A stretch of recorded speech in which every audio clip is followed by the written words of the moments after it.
This is CGTN, China Global Television Network.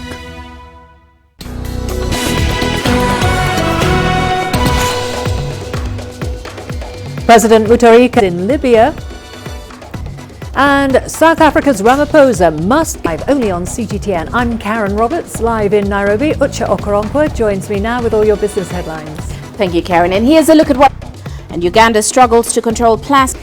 We start in Malawi. Incumbent President Peter Mutharika is lead. Mutharika's former Deputy President Sola's anomalies. Voting has been relative. The elections have so far been handled with professionalism. Is following the tallying of votes in so far. What numbers have just been updated here at the table. Already remitted their results. They have already transmitted. There is given at around 2 o'clock this afternoon. So there will be another briefing in about an hour or an hour and a half, and in that time, given that the numbers on the board are concerned, although we cannot tell whether President Mutharika will retain his lead and what exactly will transpire at this point, it is really just we are really just waiting to see what will. So far, it has jumped to 93%, his share of the vote. How are political parties and Malawians reacting to the results coming through? A lot of anticipation in some quarters, wanting to see just the end result, what will happen once the choosing to remain calm, to keep their own counsel, and therefore we haven't really seen the presidential candidates out and about. Malawians, they will know whether they will be celebrating their candidate or what will be going on. But right now, at this point, but right now I will tell you the streets are empty, people have gone home, it is very quiet, it is very normal. And most people just waiting, watching and waiting. So process, have there been any complaints or irregularities? And if so, how have they been dealt with? Chairperson of Malawi's Electoral Commission, Dr. Jane Ansah, spoke about some of the issues that had come up, some of the complaints that had come up, and some of them who are away from the stations where they had registered, not quite been communicated clearly to the electoral officials, because in some areas people were allowed to vote even if they had not registered there. In other areas, out after the votes were counted at the polling center before they were to be relayed to the National Tallying Center, is that once the forms arrived, they had such provisions for the candidate to ensure that the results that it gives are the proper results that were announced at the polling centers before. We do expect that the Electoral Commission will be updating us on some of the issues and how they have resolved them, what they have decided upon, because the Commission was also very categorical in see how some of these issues have been resolved and whether they have been resolved to everyone's satisfaction, because some of the monitors on the ground are the ones, the political... CGTN's Wulikista Nyabwa there in Blantyre in Malawi, and as she was just saying, President Mutharika is leading. Libya's Prime Minister from the Government of National Accord has met with Tunisia's President Beji Said Essebsi. The ongoing aggression on the capital Tripoli of the armed conflict and the serious consequences of the military. The honors to hold the aggressors to account before justice. We call for peace. It's the only solution. The immediate cessation of inter-Libyan fighting and the commitment of all parties to promote appeasement and restraint. Political process between the Libyan protagonists under the sponsorship of the United Nations. The aim is to avoid bloodshed. Well, Yasser Hakim has been following developments on the meetings and now joins us from Cairo. Yasser, there have been intensified clashes. Yes, clashes are continuing, and they have continued today as well, with air raids and trying to enter Tripoli. At the moment, 900 injuries, around 220 are civilian injuries. To cordon off Libya and to stop any sources of fund enter Libya with the forces to liberate the city, as he said. So what we're going to expect is even more clashes coming up in the next week or so. Tunisian authorities. How is the meeting, do you think, likely to help the situation in Libya, especially in view of the fact, as you say, it does appear to be escalating now into a second phase? I don't think it will make any much difference at the moment. Try to liberate the city, as they said, and that they will not stop at the moment, and therefore the meeting in Tunisia could very much not really, but also met with leaders of tribes, especially the Barqa tribe, who are anti-Khalifa Haftar, who are members who are inside Libya to support him and support his cause and help in the fight against the Libyan National Army, or at least to try to put pressure on the much of a difference at the moment, because the wheel has already started moving, and the Eastern government and the Eastern Parliament has said that they will not stop the war so far. Well, let's talk about some other meetings. Both Haftar and the UN-backed Fayez Al-Sarraj, I think, is causing the change of expectation on the part of the two protagonists there. Their meetings were basically trying to seek support from pressure on the Eastern government to try to stop the war, and on the other side, Khalifa Haftar was trying to relay achieve from the war. Obviously, France can also, they both hoped that France can also put pressure on the rest of the European countries to combat rampant corruption in the country. Here's the Parliament that he was deeply honoured and humbled to be elected as the 6th president of the new South Africa, and called on all parties to work together for the good of the nation. They also expect us to build consensus and to effect change. Their support, but stressed that it was not unconditional. Corruption is the number one giant that is facing South Africa. Deal with corruption wherever it raises its head. Comrade President, we congratulate you, and we hope that you will be a president of a corrupt. You take are for the interests of our nations and for the people of this country. We will be the first ones to support you. See jail. Political analysts say the president-elect faces and the difficulty is that the factionalism is so in the open. It's very difficult to see. There's a weight of expectations that lies on his shoulder, expectations ranging from his ability to effectively deal with corruption citizens. The president-elect has vowed that his sole interest while in office would be to serve the interest of the people of South Africa. Renee Dalcom. Africa, a day after members of parliament were sworn in. Deputy President David Mabuza is one of those who did not attend, but some see Mabuza as a political plotter with a deeper game. Here's CGTN's Daniel Arab. Might not be reappointed by President Cyril Ramaphosa to his position. The ruling abrupt cartels in South Africa. The appointment of Mabuza in December. Mabuza was one of the top party members who were opposed to then President Jacob Zuma's former. Was a reconciliatory move. Closeness to former President Jacob Zuma has seen him being implications. He has also been linked to tender fraud. In August 2018, the New York Times published an investigative. The focus is now shifting on President Ramaphosa and his available options for the post of deputy president.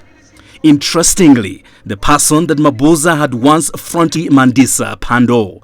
Naledi Pandor is South Africa's Minister of Higher Education, track record as one of the most feared political schemers in South Africa, and his refusal to take the oath could be part of a wider game that could see him position himself as an INFMOI CGTN. UN appoints emergency Ebola response coordinator for DR Congo. Data out of the country. The country's foreign currency reserves. Your hand. I'm Penina Karibe in the heart of Nairobi, which is bustling. From everyday heroes to the continent's most powerful figures, we bring their voices to. I'm reporting from Nairobi. CGTN. See the difference.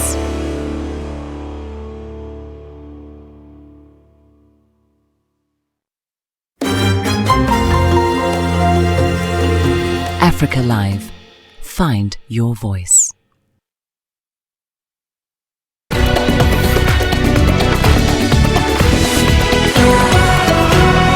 Ebola response coordinator. David Gressly, the current deputy chief of the UN's peacekeeping mission in Congo, has been appointed. The move... The United Nations Emergency Ebola Response Coordinator looks to boost efforts to contain the epidemic in the DRC. The 10-month epidemic has... Emergency Ebola Response Coordinator in the Ebola-affected areas of DRC.